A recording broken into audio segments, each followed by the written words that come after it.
Phenolphthalein बनाने वाली अभिक्रिया से स्टार्ट करूंगा आपकी क्लास। और ये क्रिया क्या होगी जरा देखें। चलिए यहां पर ध्यान दें कि फिनोल जो है थैलिक एनहाइड्राइड से रिएक्शन करती है। तो किस प्रकार से अभिक्रिया करेगी उनको देखिए। फिनोल क्या होता है बेटा, आप सबको पता होगा। फिनोल है ये C6H5, ये C6H5 है, इस पर एक OH लगा हुआ है, ये फिनोल है। फिनोल की दो अणुएं जो है थैलिक एनहाइड्राइड से रिएक्शन करेगा। तो फिनोल का मैं दो अणु ले रहा हूं, आप लोग भी ऐसा नोट कर लीजिए।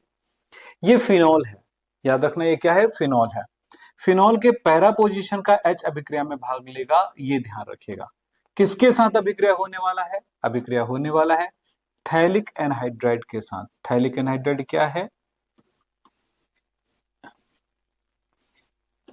ये एनहाइड्राइड है, एसिड एनहाइड्राइड का भाग है, और इनके साथ बेंजीन जुड़ा हुआ है इस तरह से। तो इसको कहा जाता है थैलिक एनहाइड्राइड। इसका क्या नाम है, इसका नाम है थैलिक एनहाइड्राइड।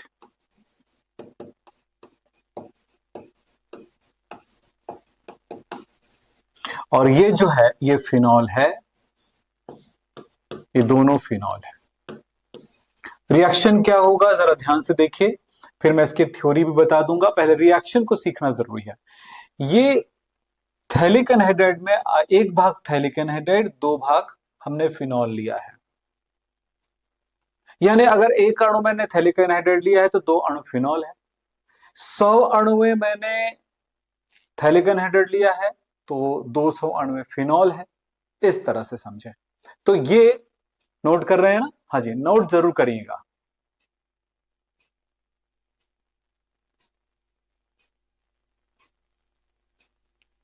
चलिए अब ये अभिक्रिया होगी सांद्र सल्फ्यूरिक अम्ल की उपस्थिति में। इन दोनों पदार्थों को रिएक्शन कराएंगे, कॉन्सेंट्रेट H2SO4, सांद्र H2SO4। आप ये नोट करिए, पहले कुछ नहीं है भैया, अब पहले रिएक्शन समझ जाओ, थ्योरी अपने आप समझ में आ जाती है। या पहले थ्योरी समझ जाओ, रिएक्शन अपने आप समझ में आ जाती है। तो पहले ये कर लीजिए, पहले फिर बताता हूं मैं आपको। ये हो गया। तो इसमें होगा क्या, अब जरा देखिएगा। सांद्र सल्फ्यूरिक अम्ल में इनकी क्रिया होती है तो ये दोनों H, ये वाला H मैं यहां पर बहुत ही हल्की लाइनों से लिख रहा हूं इसको, ये दोनों H और ये ऑक्सीजन, ये सभी दोनों हाइड्रोजन ऑक्सीजन के साथ मिलकर के बना लेगा पानी। यहां पर एक पानी की अणु निकल गया H2O, दो H, एक ऑक्सीजन, और जो बचा हुआ है उसको देखिए आप, क्या बचा है इस जगह पे, आपको मिला दो फिनोल की अणुएं इस तरह से, यहां पे दो फिनोल की अणुएं। यस, दूसरी बात है ये थैलिक एनहाइड्राइड है। इस संरचना को देखिए, जैसा है वैसे ही संरचना रहेगा ना, कोई चेंज नहीं होगा। जो निकला है वहां से निकल गया।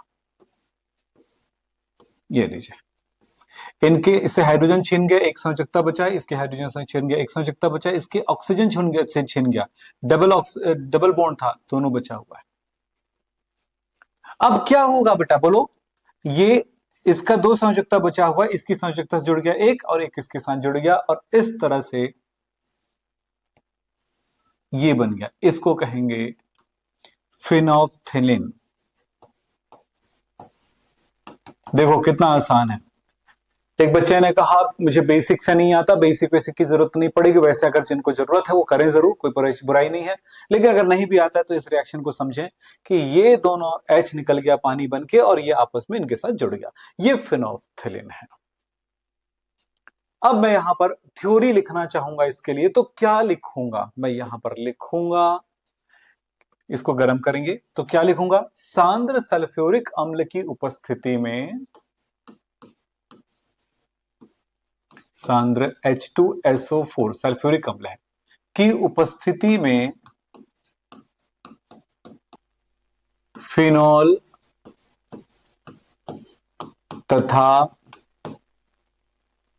Phthalic anhydride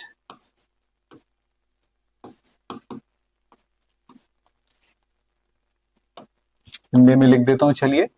phthalic anhydride, anhydride को गर्म करने पर, को गर्म करने पर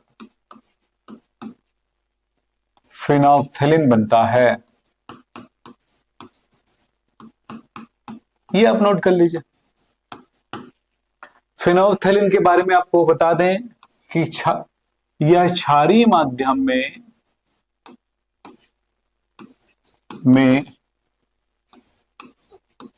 गुलाबी हो जाता है। अम्लीय माध्यम में रंगहीन है, यानी ये एक्चुअली रंगहीन पदार्थ है। यहीं पे लिख देते हैं, यह रंगहीन होता है। तो ये क्षारीय माध्यम में क्या हो जाएगा, गुलाबी हो जाएगा। आप नोट करिए, बिल्कुल क्लियर यही बातें हमने लिख दिया है। तो ये क्षारीय माध्यम में गुलाबी हो जाएगा, तो अम्ल क्षार टाइट्रेशन में इसका उपयोग किया जाएगा, अम्ल क्षार अनुपापन में इसका उपयोग किया जाता है, उसके सूचक के रूप में उपयोग किया जाता है। चलिए साहब,